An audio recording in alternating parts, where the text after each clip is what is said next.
இயேசு கிறிஸ்துவின் நாமத்தினால் யாவருக்கும் அன்பின் வாழ்த்துக்களை தெரிவித்துக் கொள்கிறேன். மீண்டும் இந்த வருடத்தின் 4வது மாதத்தில் உங்களை சந்திக்க இந்த காணொளி மூலம் ஆண்டவர் கொடுத்த தயவுக்காக நான் நன்றி செலுத்துகிறேன். அவரை ஸ்தோத்தரிக்கிறேன், துதிக்கிறேன்.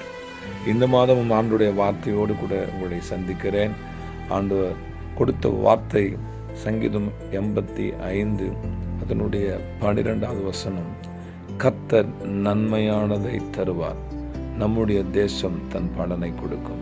இந்த மாதம் ஆண்டு சொல்லுகிறார், நான் நன்மையானதை தருவேன் என்று சொல்லி இந்த வார்த்தை கேட்டுக்கொண்டிருக்கிற அத்தனை பேருக்கும் இந்த வார்த்தை ஆசீர்வாதமாய் மாறட்டும் என்று நான் இயேசுவின் நாமத்தினால் வேண்டிக் கொள்ளுகிறேன். ஆம், என் அன்புக்குரியவர்களே, அவர் நன்மையானதை தருவார். எத்தனையோ மனிதர்கள் நமக்கு தீமையை செய்ய வேண்டும் என்று நினைத்து கொண்டிருக்கிற சூழ்நிலையில், தீமையே யோசித்து கொண்டிருக்கிற சூழ்நிலை, எந்த காரியத்தை தீமையாக செய்யலாம், எப்படி செய்யலாம், எந்த விதத்தில் செய்யலாம் என்று யோசித்து கொண்டிருக்கிற சூழ்நிலையில், அதற்கு மாறாக நமக்காக ஒருவர் சிலுவையில் தன் ஜீவனை கொடுத்தவர், நன்மையானதை கொடுக்கிறவர், ஜோதிகளின் பிதாவாய் இருக்கிறவர், என் ஆண்டவராக இரட்சகர் சொல்லுகிறார், நான் உனக்கு நன்மையானதை தருவேன், நான் உனக்கு நன்மையானதை தருவேன்.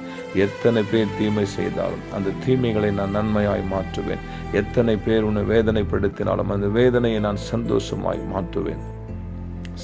சாம்பலுக்கு பதிலாக சிங்காரத்தை தருவேன், கண்ணீருக்கு பதிலாக அக்களிப்பை கொடுப்பேன் என்று ஆண்டவர் சொல்லியிருக்கிறார். எத்தனை சந்தோஷம் பார்த்தீங்களா?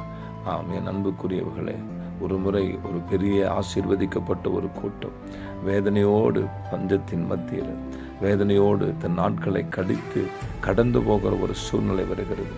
அப்போது ஒரு தேசத்திற்குள்ளதாகவே அந்த ஆசீர்வதிக்கப்பட்ட கூட்டம் கடந்து போவதற்கு ஆண்டவர் வழிவாசலை தருகிறார். இப்படி சொல்லுகிறது, ஆதியாக 45:18 சொல்லுகிறது, எகிப்தின் தேசத்தை நன்மையை சாப்பிடுவார்கள், அதன் கொழுமையை சாப்பிடுவார்கள், நன்மையை அனுபவிப்பார்கள், அதன் கொழுமையால் அவர்கள் திருப்தி ஆகுவார்கள் என்று. எவ்வளவு பறந்து விரிந்த அந்த ஆசீர்வதிக்கப்பட்ட ஒரு தேசம்.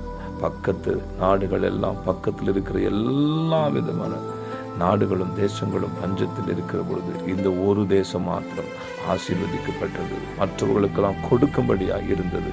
ஆம், என் அன்புக்குரியவர்களே, இந்த வார்த்தை கேட்டுக்கொண்டிருக்கிற உங்கள் வாழ்க்கையிலும் என் ஆண்டவர் சொல்லுகிறார். ஆமென்.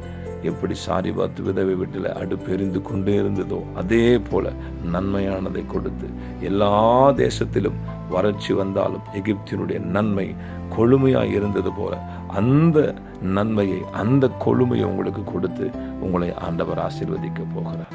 பயப்படாதீர்கள், கலங்காதீர்கள். கர்த்தருடைய கரம் உங்களுக்கு நேராய் நீட்டப்பட்டிருக்கிறது. அவர் சொல்லுவது போல, நான் உன்னை விட்டு விலகுவதும் இல்லை, உன்னை கைவிடுவதும் இல்லை என்ற வார்த்தையின் பிரகாரமாய் ஆண்டவர் நன்மையானதை கொடுத்து உங்களை ஆசீர்வதிப்பார். இயேசுவின் நாமத்தினால் ஆசீர்வதிக்கிறேன். God bless you. ஆமென்.